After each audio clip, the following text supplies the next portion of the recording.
உங்க வாழ்க்கையிலையும் நீங்க கையிட்டு செய்கிற ஒருவேளை வியாபாரம் செய்யலாம், விவசாயம் செய்யலாம், அல்லது நீங்கள் ஒரு மருத்துவராய் இருக்கலாம், அல்லது ஒரு வேலை செய்து கொண்டிருக்கலாம்.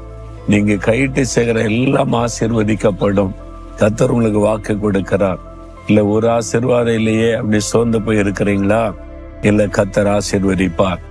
நீங்க கையிட்டு செய்கிற எல்லா வேலையில ஆசீர்வாதம் உண்டாகும். உங்களுடைய வருமானத்தில் ஆசீர்வாதம், உங்களுடைய வேலையில உயர்வு, உங்களுடைய நிலங்கள்ல செழிப்பான அறுவடை, உங்களுடைய பிசினஸ்ல பெருக்கம், எல்லா ஆசீர்வாதத்தை ஆண்டவர் கட்டளையிடுவார். விசுவாசிங்க. ஆண்டவரே, நான் உம்முடைய பிள்ளை, உம்மை விசுவாசிக்கிறேன். நான் கையிட்டு செய்கிற எல்லாவற்றையும் ஆசீர்வதிப்பேன் நீ வாக்கு கொடுத்திருக்கிறீங்க, நான் விசுவாசிக்கிறேன்னு சொல்லி பாருங்க. அது உங்களுடைய வாழ்க்கையில நடக்கும்.